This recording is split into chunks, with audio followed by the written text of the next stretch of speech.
Aujourd'hui, je vais vous parler de trois choses. Premièrement, je vais vous parler de 19-2, la nouvelle saison. La saison 3 est commencée cette semaine. Donc, je veux un peu faire un review du premier épisode, puis de comment comment j'ai pleuré comme une petite fille. Je vais aussi vous parler de la série télé The Strain de Guillermo del Toro, qui est une super bonne série télé, puis je vais vous parler un peu plus longuement de ça. Puis finalement, je vais parler de la bande-annonce de Fantastic Four, qui est aussi sortie, et qui est vraiment écœurante par rapport à ce qu'on s'attendait. Puis je vais vous parler un peu du film Fantastic Four, ce que je pense qui va peut-être arriver, là, vraiment juste skimmer le sujet, là. Puis vous parler un peu de la production, puis pourquoi les gens ont un peu peur que ce soit un mauvais film, puis que la bande-annonce est vraiment venue sauver le tout. Donc on va commencer ça avec 19-2. Premier épisode, ça faisait quand même un petit bout de temps qu'on n'avait pas vu un nouvel épisode de 19-2. Puis c'est un épisode assez marquant parce que ça a fini pas mal avec... je me rappelle pas c'est quoi son nom. Le gars qui joue Sylvain Marcel, c'est Julien Houle, le sergent Julien Houle qui se tire une balle au bout du quai. À cause d'un paquet d'histoires, je vous allez revoir la saison 2, vous allez savoir que c'est la taupe, c'était un pédophile aussi, puis un paquet d'affaires, là, je veux dire, ça c'est 19-2 la saison 2. Mais là, la saison 3, ça commence. Puis il faut que les gars deal avec justement le fait que le sergent Houle s'est tiré une balle. Puis tout le poste de police, il faut qu'il deal avec ça. Fait que, grosso modo, l'épisode commence avec... Béroff puis Chartier qui discutent puis savoir si est-ce qu'on salit sa réputation en disant la vérité ou est-ce qu'on laisse ça comme ça, qu'est-ce qui arrive avec ça, des moments un peu ça va pas comment se placer, je pourrais dire, parce qu'en même temps c'est une réalité qui est sûrement vraie, là, peu importe. Mais l'histoire est super bien construite de ce côté-là. Premier épisode qui parle d'un kidnapping d'enfants, qui est pas mal un parallèle, je trouve ça quand même assez bon, qui ont fait un parallèle entre c'est un pédophile, le sergent Houle, qui faisait du mal à des enfants, puis qui s'est tiré une balle pour ça. Puis que là on parle encore une fois, on s'attaque quand même à un pédophile, mais cette fois-ci, j'ai pleuré comme une petite fille à la fin de l'épisode parce que l'enfant meurt en fin de compte. Fait que c'était quand même un parallèle de la victime par rapport au méchant, puis en fin de compte le sergent Houle c'est une victime mais c'était un méchant aussi, puis là on voit vraiment les répercussions de ce que lui aurait fait, on voit ce que en fin de compte le méchant dans le premier épisode c'est le sergent Houle, je pourrais dire, parce que c'est un pédophile. Puis c'est un peu pour, j'ai l'impression que c'est un épisode pour fermer la porte sur la saison 2. Parce que ça a fini vraiment sec, puis on peut pas juste laisser partir ça comme ça. Fait que c'est un épisode qui a vraiment permis de fermer tout le cas de la deuxième saison. La taupe est morte. Sergent Houle, c'est un bad guy, on n'a pas à se sentir mal pour ça, on continue dans l'avant. Sûrement qu'il va y avoir au courant de la saison là, des petites nouvelles qui vont sortir, ou sinon des informations qui vont sortir de Chartier ou Béroff, puis là ils vont se mettre un peu dans la merde, j'imagine. Ça se peut qu'ils le fassent pas, peu importe, en même temps, on s'en contrebalance. On est juste content de voir 19-2 à l'écran encore une fois. Mais je trouvais ça vraiment le fun, puis ça a vraiment permis d'une façon très émotionnelle de fermer la deuxième saison, fermer cette bride d'histoire-là. Puis ça, je trouve ça vraiment cool. Ils ont tout de suite fait ça dans la première saison. Ça n'a pas duré. Let's go, on ferme ça. Case closed. On voit aussi, avec les deux agents qui viennent faire une inspection au poste 19, on voit qu'ils enquêtent encore sur le 19-2, mais que le dossier est fermé, mais juste watch out, tenez-vous les fesses serrées, parce que si vous n'échappez une, on va vraiment être sur votre cas. Mais là, au moins, on peut passer à d'autres choses, puis ça a vraiment été dit clairement, comme à 3 fois. Puis on ferme la porte sur Julien Houle, le sergent Julien Houle qui était la taupe. Tout ça c'est fini, on met ça en arrière de nous autres. On voit le mal qu'il a fait, on voit le mal, les répercussions que ça a donné.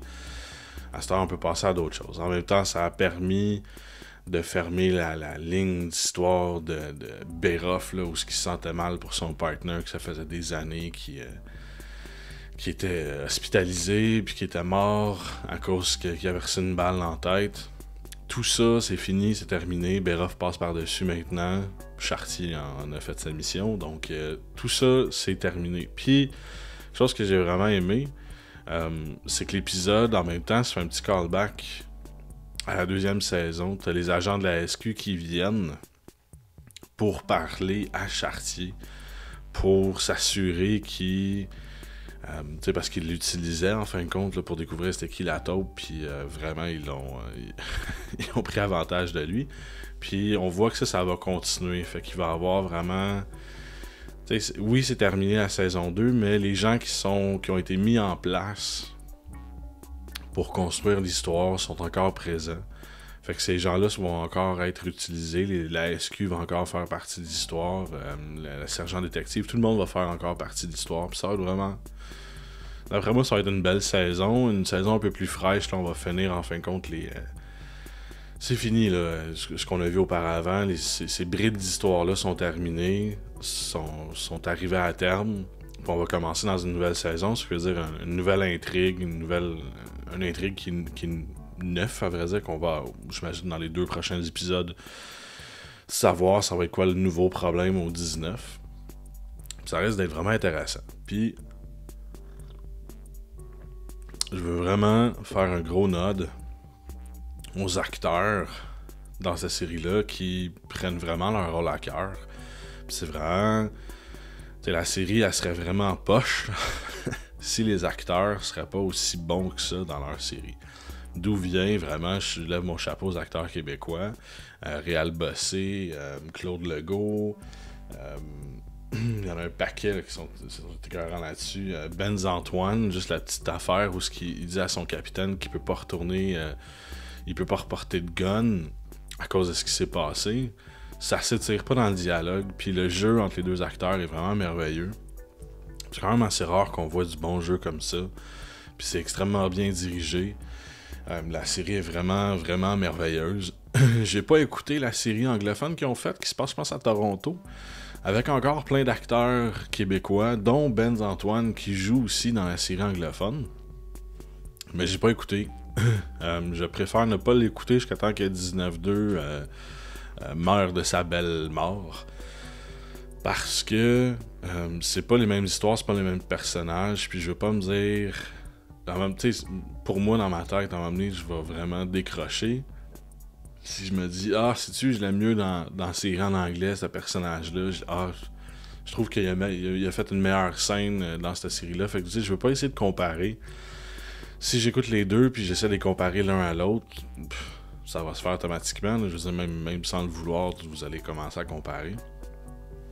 Donc, je veux pas justement en mettre une meilleure que l'autre. Je veux pas essayer de détrôner 2 chevaux en même temps. Là. J'écoute la série en français. La série québécoise. Une fois qu'elle va se terminer, je vais essayer d'écouter la série en anglais parce que c'est vraiment une bonne série quand même. Puis je suis vraiment curieux de voir ce que ça donne de l'autre côté. C'est la même chose qui s'est passé maintenant avec Les Invincibles, quand la série Les Invincibles a été exportée en France. Moi j'écoute encore Les Invincibles, c'est une de mes séries québécoises favorites. Puis j'ai refusé de les écouter jusqu'à temps qu'ils sortent au complet. Parce que si j'aurais pas... Comment je peux dire ça? J'aurais pas été capable de suivre la série si je sais déjà un peu c'est quoi l'intrigue, je sais déjà un peu c'est les personnages, fait que c'est juste le jeu d'acteur qui mène, puis qui m'intéresse à regarder la série française. Puis malheureusement ce qui est arrivé, c'est que les acteurs français, je me rappelle même pas de leur nom, selon moi, étaient pas à la coche du scénario, étaient pas assez bons comparativement aux acteurs québécois. Donc, j'ai décroché de la série, j'ai même pas fini la première saison. De toute façon, je savais ce qui s'en venait, l'intrigue, c'était pas ça qui m'accrochait. C'était vraiment un jeu d'acteur, puis je voulais voir quelque chose de différent. Fait que j'ai vraiment décroché. Fait que c'est un peu la même chose que je veux pas faire avec 19-2. Je veux pas le goût de commencer d'écouter 19-2 en anglais, puis de me dire « c'est poche ». Puis de gâcher un peu mon plaisir là-dessus. Donc, c'est pas mal ça pour 19-2. J'ai vraiment hâte à la semaine prochaine voir ce qui va se passer. J'ai vraiment hâte à savoir c'est quoi la nouvelle intrigue. ce qui va se passer.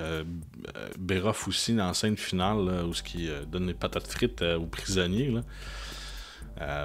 Ça va être assez cool. Je sais pas s'ils vont s'en aller où avec ça, mais ça va être la meilleure que Beroff va se mettre dans la merde cette saison-ci. Puis Chartier dans la merde avec les gars de la SQ. Donc ça risque d'être vraiment intéressant. Deuxième sujet, la série The Strain de Guillermo del Toro. Une série que j'ai entendu parler quand c'est sorti, mais je me suis dit, ok, ça a pas l'air débile. Ça me tente pas vraiment de l'écouter. Je savais pas à quoi m'attendre. Puis je me dis, Guillermo del Toro, il est bon. Il a déjà fait.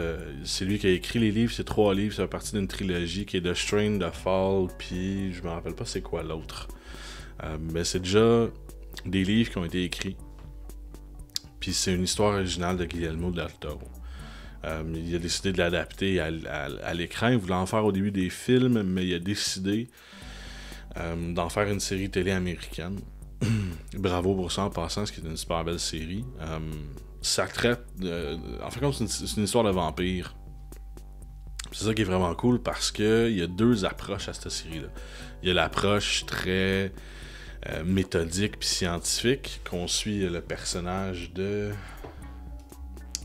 Ephraim Goodweather qui est en fait compte qui est joué par Carrie Stoll, je m'excuse, qui va jouer le méchant dans Ant-Man, Yellow Jacket. Ça va être ce gars-là.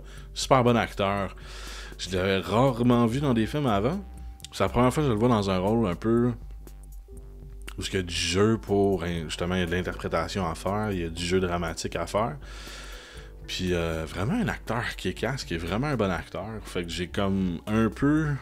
un peu plus d'espoir pour le film Ant-Man. Parce que je m'attendais pas à avoir un acteur de ce calibre-là. Je me suis dit, Paul Rudd est dans le film, à côté de j'oublie encore son nom, j'oublie tout le temps son nom ces temps-ci, Hank Pym. C'est lui qui joue Hank Pym. Puis Evangeline Lilly, que je trippe pas gros dessus, qui va jouer Wasp. Fait que j'ai pas, genre... je m'attends pas à grand-chose de ce film-là. Puis là, justement, je découvre Corey Stoll, qui est vraiment un super bon acteur. Rôle dramatique, ça y fit à la peau, je veux dire. Il est capable de jouer pendant une bonne gamme d'émotions. Le père perdu jusqu'au au scientifique épuré puis un peu malade dans sa tête. Fait que ça, je suis vraiment étonné là-dessus. Il y a d'autres bons acteurs là-dessus, dans ce film-là. Il y a David Bradley, qui joue... c'est lui qui joue le méchant dans... pas le méchant, mais il joue... En tout cas, il est détestable, je pourrais dire. Dans Harry Potter, le groundskeeper, c'est lui qui s'occupe... Le concierge de l'école, c'est lui qui a un chat. C'est lui, il a joué dans un paquet d'autres affaires. Laisse-moi regarder vite. Il n'y a jamais vraiment de rôle de premier plan. C'est la première fois que je le vois dans un rôle vraiment de premier plan. Puis il est vraiment intéressant. Il a joué dans... The World's End. Il joue Basil. Il joue dans Game of Thrones, bien sûr, qui fait Walder Frey, qui est celui qui garde le pont. Il joue dans Broadchurch, super bonne série aussi. Il a joué dans Doctor Who. Il a joué dans un paquet d'affaires, mais c'est la première fois que je le vois vraiment dans un rôle de premier plan. Où c'est vraiment lui qui... à côté de Ephraim Goodweather qui mène la série. Puis c'est ça, ces 2 personnages-là, c'est des personnages centraux, ils ont des approches différentes. Ephraim Goodweather, c'est le scientifique qui travaille pour le CDC, ce qui est le Center for Disease Control. Puis lui, il se fait appeler pour intervenir sur un cas, il y a un avion qui est isolé, qui a atterri, puis il n'y a pas de communication. Puis là, lui... c'est le premier qui sont appelés parce que au cas que ce soit un virus, quelque chose de même, puis lui il s'occupe de ça, c'est un professionnel de la propagation de virus. En fait, c'est pas lui, comment je peux dire ça? C'est pas lui qui est en charge de propager les virus, mais au contraire, c'est lui qui est en charge d'arrêter les épidémies, de trouver les cas de contagion, puis de tout contenir ça. Il travaille pour le CDC. Fait que lui, il a une approche très scientifique au virus, en fin de compte, qui est un virus vampire. C'est des petits vers qui rentrent dans toi puis qui te transforment tranquillement, pas vite, pour devenir un vampire dégueulasse. Puis, je veux parler de l'autre aspect. Ça, c'est vraiment cool parce que lui, il va courir après ça, puis il va traiter le cas comme une contagion, un virus qui se propage. Puis, il y a Abraham Sethrakian, j'ai de la misère à le prononcer des fois son nom, qui est joué par David Bradley, qui est le vieux bonhomme, que lui, c'est un juif qui était dans les camps de prisonniers dans la Deuxième Guerre mondiale. Puis, lui, il traite ça à un niveau religieux purement. Là. Pour lui, c'est pas une contagion. Pour lui, c'est le mal. Tu sais, le mal dans la religion. Tu sais, le mal, c'est le démon qu'il appelle The Master, qui est comme le premier des vampires, je pourrais dire. Mais je vais en parler tantôt. Puis lui, il traite vraiment ça d'un aspect religieux. C'est faut que j'arrête. Je me rappelle pas comment il les appelle dans la série. Là. Faut que j'arrête ces vampires-là. Puis il commence à les tuer un par un, puis à les pourchasser. Puis c'est un peu un chasseur de vampires. Puis il traite ça d'un aspect religieux. Je veux dire, sa canne, c'est en fin de compte une épée dissimulée. Puis c'est comme son arme fétiche. Puis il a développé des outils au fil des années. Puis il garde un cœur de vampire dans son sous-sol. Puis il utilise l'argent. Puis tu sais, les vieilles méthodes. Puis c'est la rencontre de ces deux personnages-là qui clashent tout au long de la série. Là, il y a juste la première saison qui est sortie qui fait en sorte que ce soit vraiment intéressant.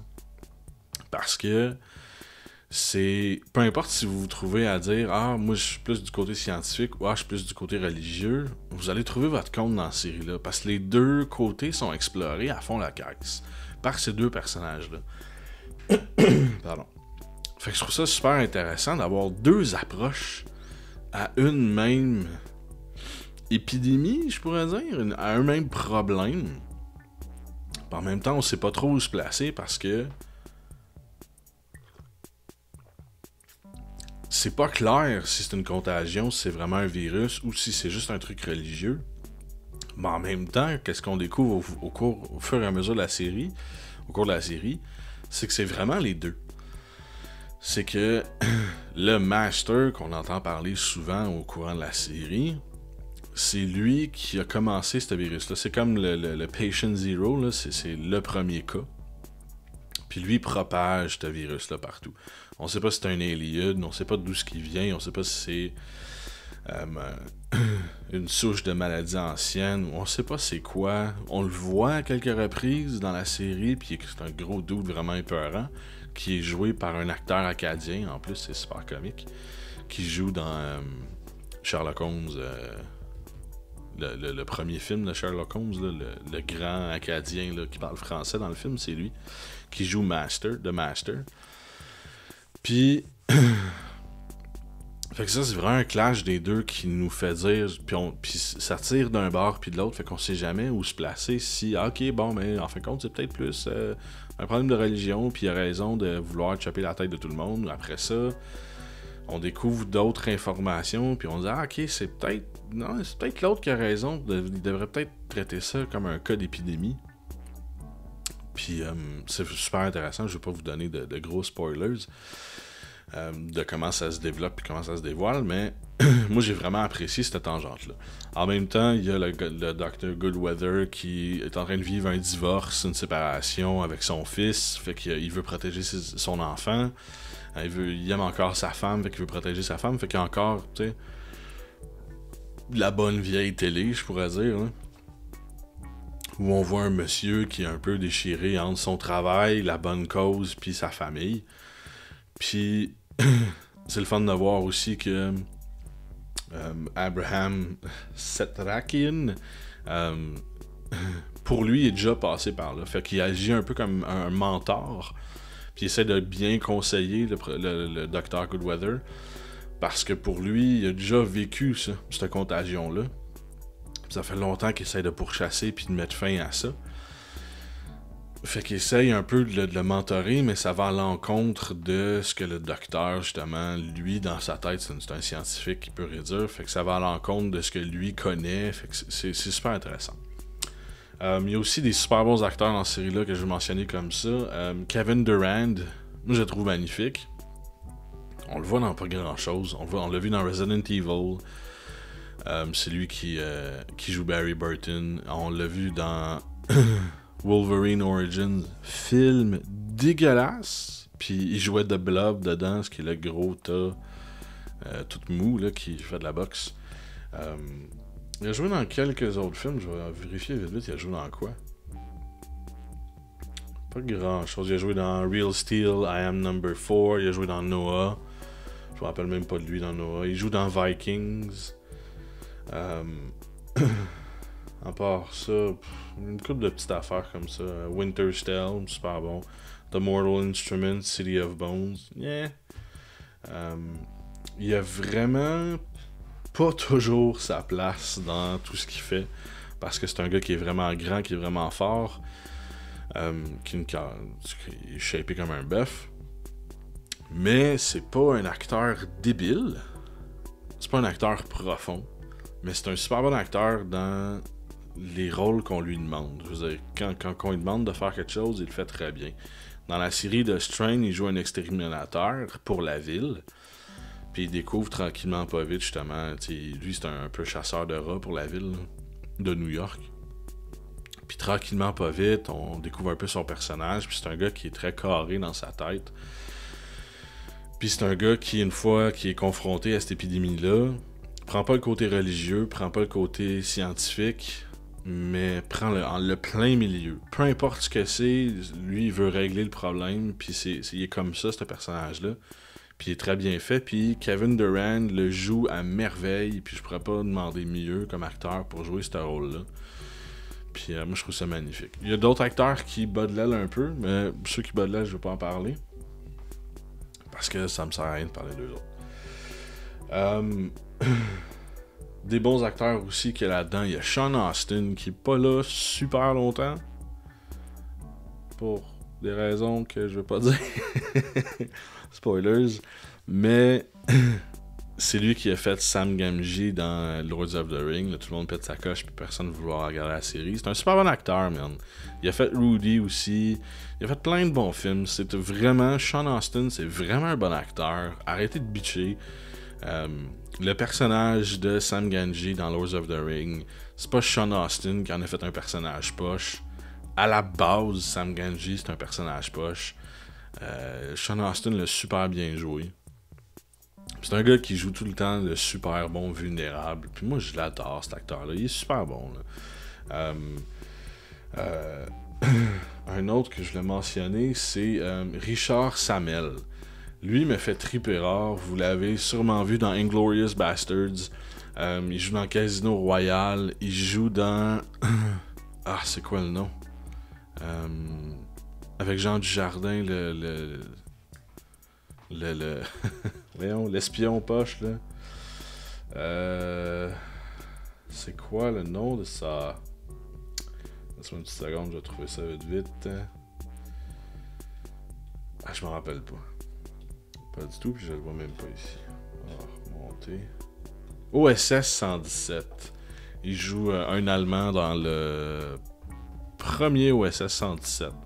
C'est vraiment super drôle, c'est vraiment un bon acteur. Il joue encore une fois un Allemand méchant. Mais c'est son rôle, je veux dire, il est bon là-dedans. L'acteur est super crédible. L'acteur est super bon. Puis son rôle prend quand même une grande importance. Puis ça fait longtemps que je l'avais pas vu prendre autant de place que ça, que je parle dans des films ou une série télé. Ben j'ai juste vu dans des films. Dans OSS 117, il est là minimum. Dans Inglourious Basterds, il est là minimum. Dans cette série-là, il est là vraiment plus présent. J'ai découvert un gars qui, même s'il est typecasté, là, il joue toujours le rôle de l'Allemand méchant. Il fait une super bonne job.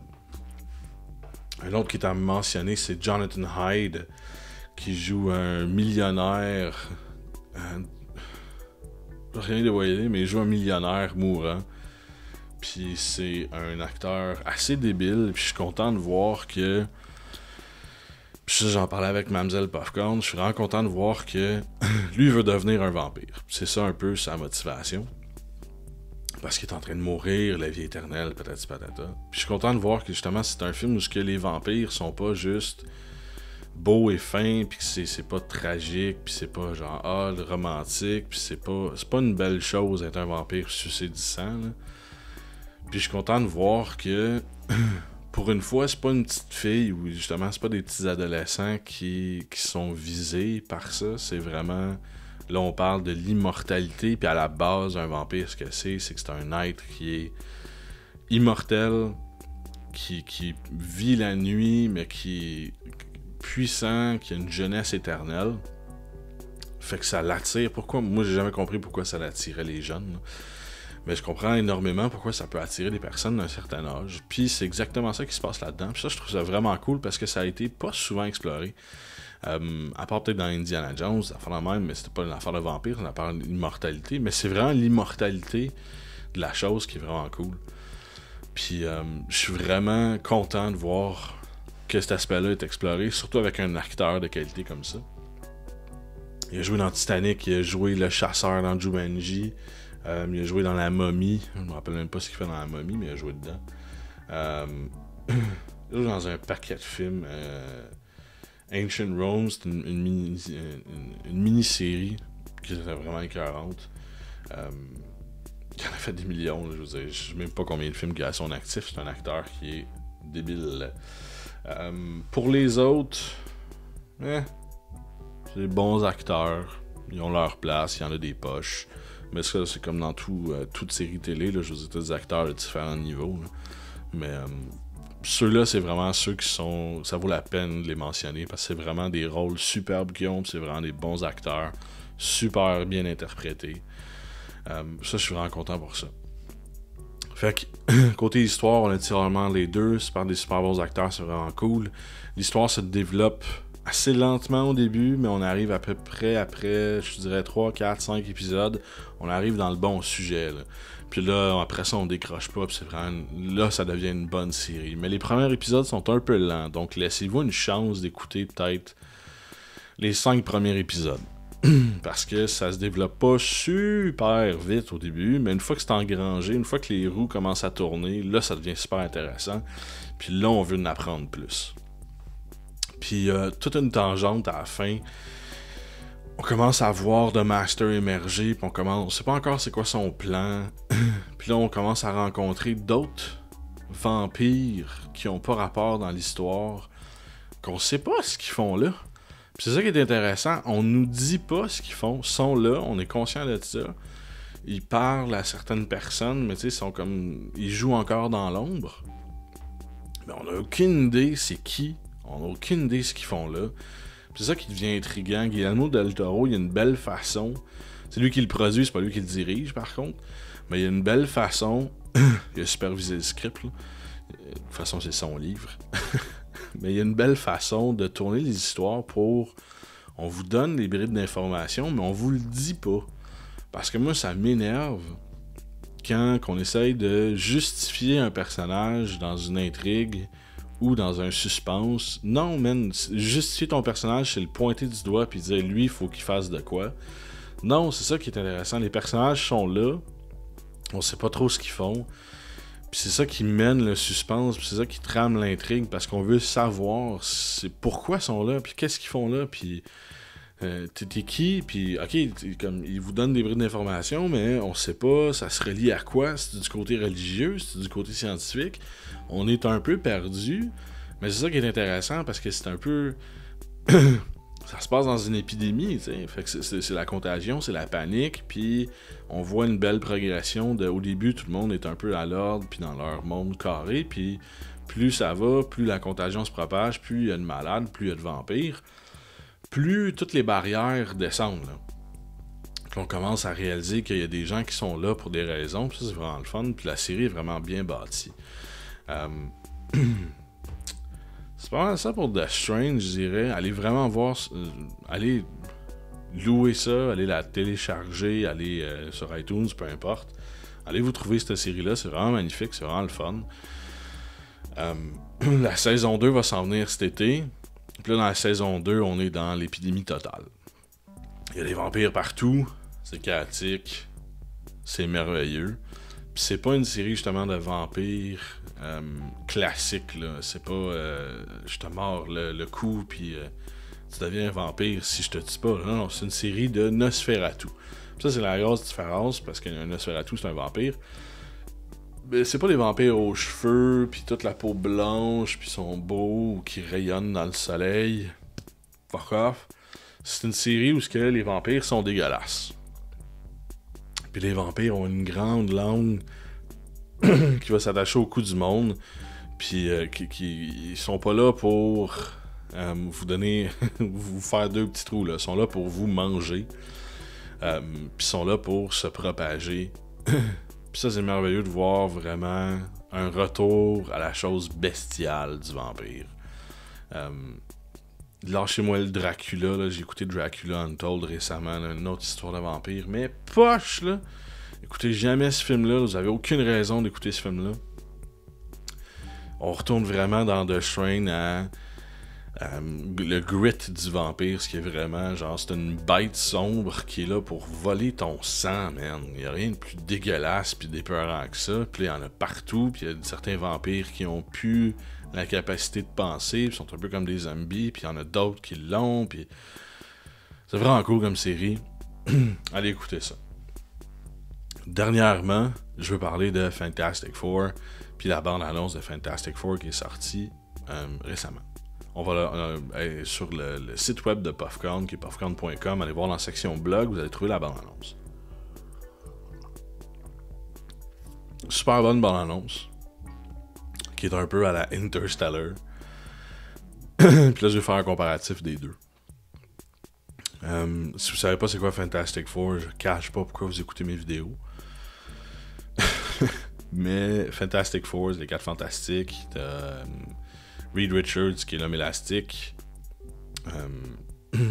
Sue Richard, ben, ce qui est pas Sue Richard au début, mais peu importe. Sue Richard qui est la femme invisible, t'as Johnny Storm qui est le... Voyons, c'est quoi son nom? Je me rappelle même pas de son nom, c'est Flame On, Fireman, peu importe. The Human Torch, la torche humaine. Puis t'as Ben Grimm qui est The Thing. Ça, c'est les 4 fantastiques. Oubliez l'histoire du petit robot back in the days. Là. Ça existe plus. Il n'y a plus le vaisseau non plus. Là. Ça existe pas, cette affaire-là. Fait que là, c'est l'histoire des 4 fantastiques. C'est fait par le réalisateur, puis celui qui a écrit aussi Chronicles, un film de super-héros, ma foi, merveilleux. Un des meilleurs films de super-héros qui a été créé dans les dernières années. Ça bat Marvel, ça bat tout. Ben, si vous aimez l'action, puis les suits flashy, allez écouter les films de Marvel. Mais si vous voulez vraiment à la base d'un super-héros, là, les origines d'un super-héros, là, allez écouter le film Chronicles, c'est un cœur. Fait que c'est fait par le même réalisateur puis le même scripteur que Chronicles. Puis c'est un reboot, là. Ça n'a rien à voir avec Jessica Alba puis l'ancien Captain America. Ça n'a rien à voir avec tout ça, là. C'est vraiment un reboot de la série. On parle même pas de l'univers, ça touche à aucun univers parallèle, là. C'est vraiment son propre truc. Ça n'a rien à voir avec les films de Marvel, ça n'a rien à voir avec les vieux Fantastic Four, ça n'a rien à voir avec X-Men, même si c'est fait par Fox.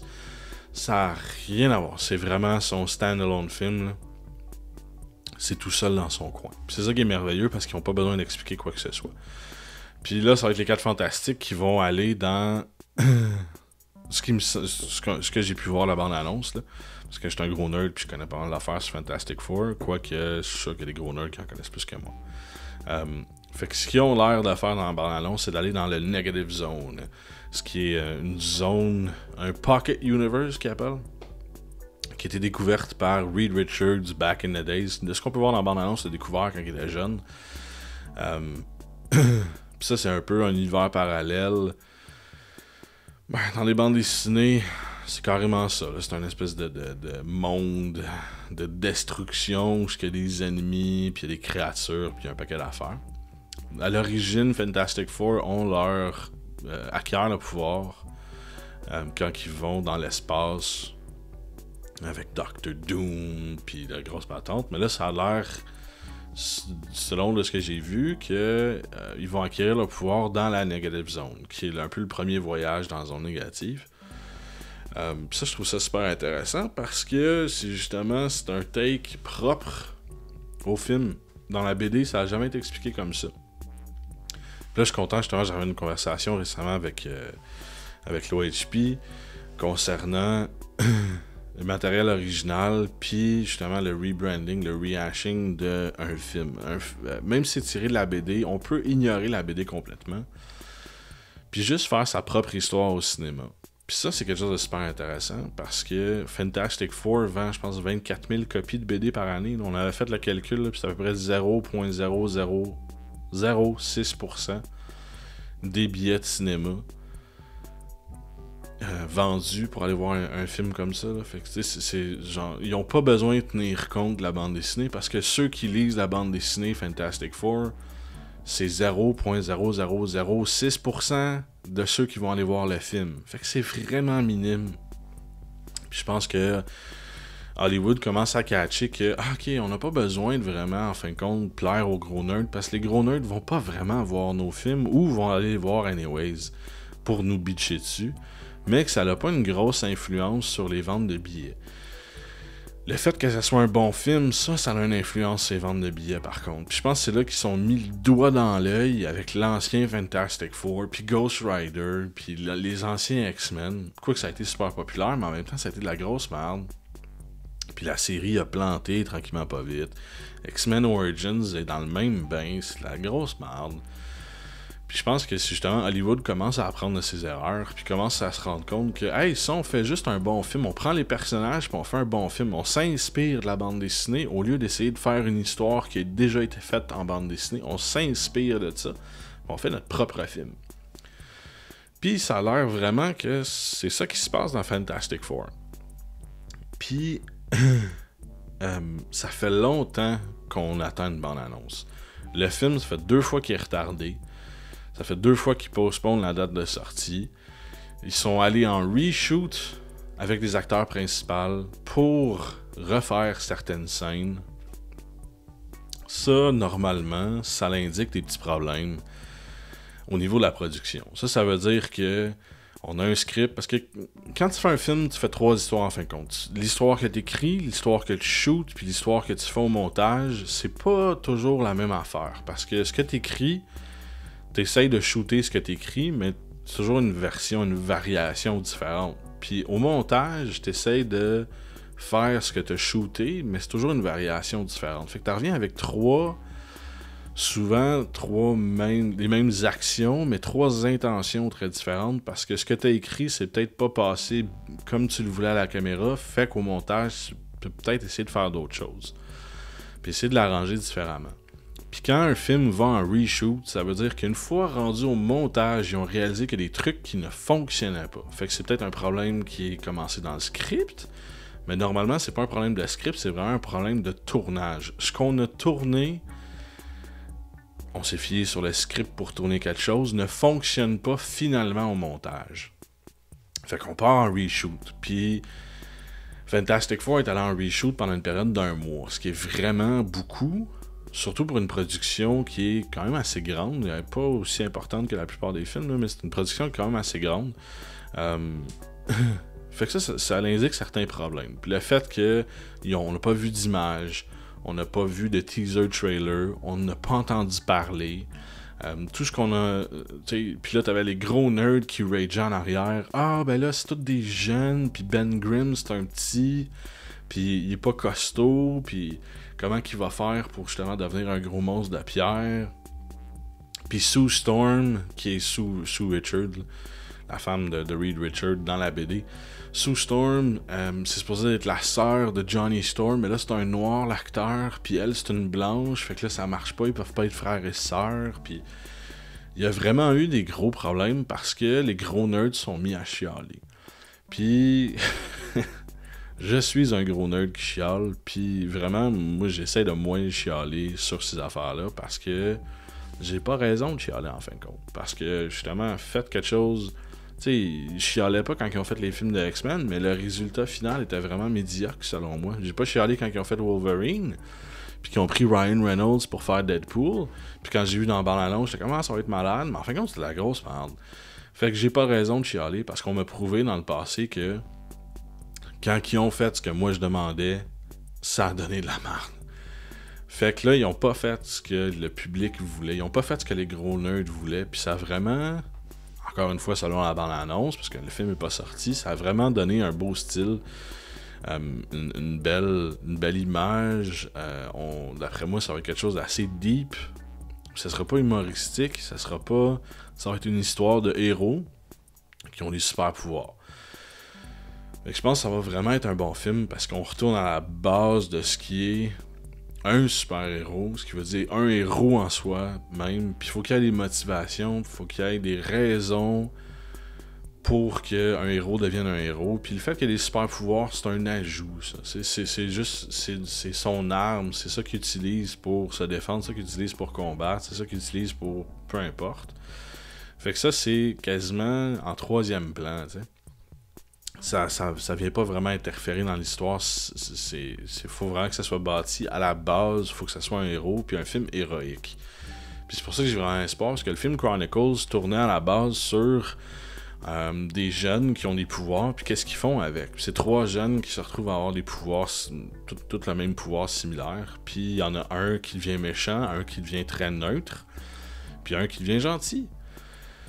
Puis ils ont toutes des motivations différentes, mais c'était pas un film qui se disait on va faire des scènes d'action, puis on va faire. Ça nous prend des effets spéciaux, puis ça nous prend une histoire de romance, même s'il y en a une. Puis c'est un film à la base qui parlait de héros, puis de comment les gens deal avec le fait qu'ils ont de l'importance dans leurs actions. Comment que les gens deal. Comment que les jeunes vont faire pour dealer avec, mettons, l'intimidation. Il y en a un des jeunes qui se fait intimider puis il réagit mal, puis il y en a un autre qui réagit bien. Ben c'est justement, c'est ça, justement, c'est à la base de l'héroïsme. C'est quoi ta réaction face à ce qui arrive? Peu importe c'est quoi qui arrive, je veux dire que ça peut être justement juste l'intimidation ou une race alien qui essaie d'envahir. C'est là qu'un super-héros devient important parce qu'il est capable de combattre, mais est-ce qu'il va le faire? Puis est-ce qu'il va le faire pour les bonnes raisons? Ou il va le faire justement pour se défendre juste lui, va-tu le faire par égoïsme, peu importe. C'est ça qui est intéressant, selon moi, dans les super-héros. C'est pour ça que je commence à battre de l'aile avec Marvel, mais j'ai pas touché à Marvel. Pas dans cette vidéo aussi, en tout cas. Fait que, en gros, la bande-annonce a l'air d'être quelque chose de très intime, très personnel, quelque chose de très émouvant. Plus des super-pouvoirs par-dessus. Fait que ça va être encore cool. Puis, tu sais, ils ont pas eu peur de faire des gros changements. Genre, Doctor Doom, à la base, c'est le leader d'une nation. C'est lui qui fonde le projet de Reed Richards pour aller dans l'espace. Puis c'est là qu'ils ont leur super pouvoir. Dans la version, justement, qu'on va avoir droit bientôt, c'est un blogueur. Ça n'a rien à voir avec le source material, ça n'a rien à voir avec la bande dessinée, j'ai jamais vu ça, mais en même temps c'est très actuel. On parle pas des leaders de la nation, c'est plus quelque chose qui nous touche vraiment. Fait que moi je trouve ça merveilleux qu'ils ont décidé de tout changer, puis de juste prendre les personnages puis de les mettre dans un monde complètement différent, puis de retourner aux motivations des personnages. Merci beaucoup d'avoir fait ça. J'ai pas vu le film encore, mais j'avais pas beaucoup d'espoir. Puis plus j'y pense, plus j'en ai énormément d'espoir pour le film de Fantastic Four. Donc, Fantastic Four, moi j'attends la deuxième bande-annonce avec grande hâte, mais j'en veux juste une deuxième, j'en veux pas plus. Arrêtez-moi ça, drette là. Deuxième bande-annonce, c'est fini, là. Montrez-moi-en pas plus. On va aller voir le film. Il y a souvent trop de bandes-annonces qui sortent justement à la dernière minute parce que on a peut-être pas la bonne campagne de marketing. Non, pétez pas votre coche. Deuxième bande-annonce, une bonne bande-annonce. Les TV spots, peu importe. On va aller voir le film au cinéma, même si la première semaine ça décolle pas. Si c'est un bon film, il va y avoir des bonnes critiques. Ça va être un bon film de super-héros. Avec les critiques, vous allez avoir votre argent. Pétez pas votre coche. Faites pas un Spider-Man de ça. The Strain, super bonne série télé. Allez écouter ça. Puis 19-2, ben je vais peut-être en parler à toutes les semaines. 19-2 parce que c'est une série que je suis, que j'adore vraiment, puis que je vais suivre à toutes les semaines. Puis en même temps, c'est une petite série québécoise. Donc, laissez-moi un commentaire. Me dire ce que vous avez pensé de la bande-annonce de Fantastic Four, si vous avez vu la série de Strain, si ça vous tente d'écouter. Qu'est-ce que vous avez pensé de 19-2? Est-ce que vous pensez de ce que je pense, si c'est de la merde ou pas? Si j'ai raison, si j'ai tort. Ou envoyez-moi un courriel à monsieur@popcorn.com. Puis on se revoit la semaine prochaine. Merci. Salut.